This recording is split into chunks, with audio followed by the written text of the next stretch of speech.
Well, Israel has tonight issued a major evacuation warning to southern Gaza ahead of what the IDF is calling an unprecedented attack against Hamas in the area.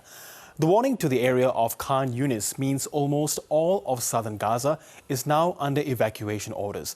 For more, I'm joined by our Middle East correspondent Matt Doran. Now, Matt, what's the latest about this offensive and has it begun?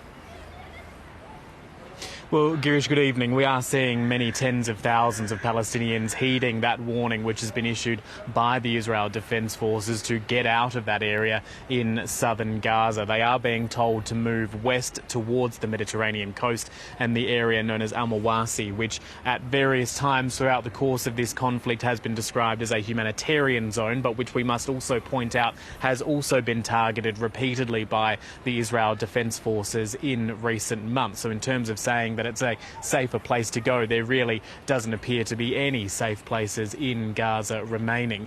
This evacuation warning, which was issued by the IDF, it is saying and warning of an unprecedented attack against Hamas. But as far as when those strikes or when that operation will begin, we are very much unclear. We are monitoring to see how that is going to play out in the next short while. Generally, there is a period between these warnings being issued and the attacks starting, and we'll wait to see how that plays out in the next short while or so. We do need to point out that also there has been a lot of military activity in and around Khan Younis and right the way across the Gaza Strip over the last couple of days or so. In the last week alone, Palestinian health authorities say more than 500 Palestinians have been killed in Israeli strikes, a dramatic intensification of that military activity, even before we start to talk about the deployment of more Israeli troops and tanks into Gaza as part of this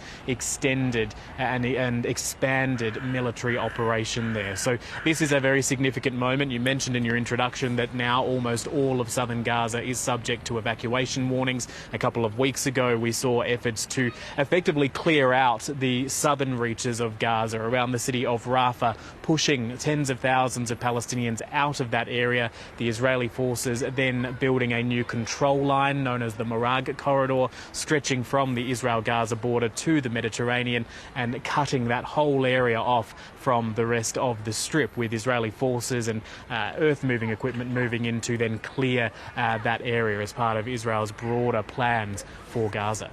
And as these offensives continue and intensify, are there signs in Gaza that food aid is finally coming back in after Israel's blockade? There is a hope that that will start to happen soon, but we do not have any sort of clear indication as to exactly when trucks will start to be allowed back into Gaza. What we've heard from the Israeli government and the Israeli Prime Minister Benjamin Netanyahu in particular is that a, quote, basic amount of food will start being allowed into Gaza. We do not know what constitutes a basic amount of food, what sort of definition the Israeli forces and the Israeli government will be using there to quantify just how much food and other supplies such as medicines and the like will be allowed into the strip. We are hoping to get more of that information in the coming hours or so. But what we do know is that Israel has already reached out to organisations including the United Nations Office for the Coordination of Humanitarian Affairs to discuss the resumption of these limited aid deliveries, to start looking at how this can happen.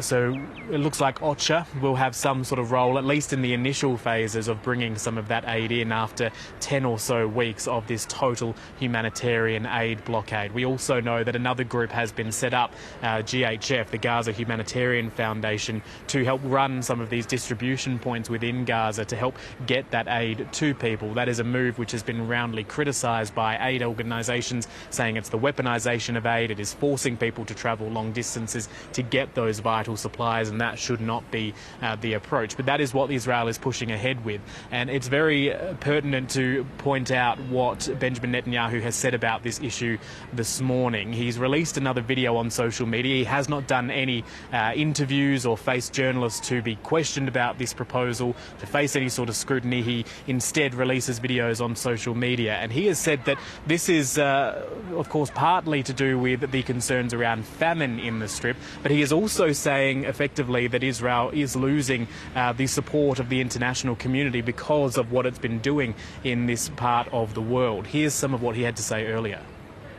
Our greatest friends in the world, senators who I know as enthusiastic supporters of Israel and without any condition that I have known them for tens of years, come to me and tell me this: we are giving you all the assistance to complete the victory. Weapons, support for your moves to eliminate Hamas, protection in the Security Council. There is one thing we cannot stand.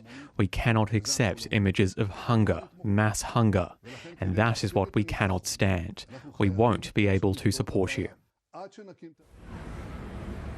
That's Benjamin Netanyahu in that video he posted on social media earlier. So it certainly sounds like there is an amount of a public relations, for want of a better word there, a public relations campaign being waged here by Israel, particularly considering we've heard from a number of Israeli officials in recent weeks that they do not believe the Gaza Strip was on the verge of famine, as many aid organisations had been warning. So certainly for the Palestinian population, any aid that can get in there after this extended humanitarian blockade will be welcomed. But as always, the devil will be in the detail, and we'll wait to hear more of that, hopefully, throughout the day. Girish? Okay, Matthew Doran in Jerusalem, thank you very much for that update.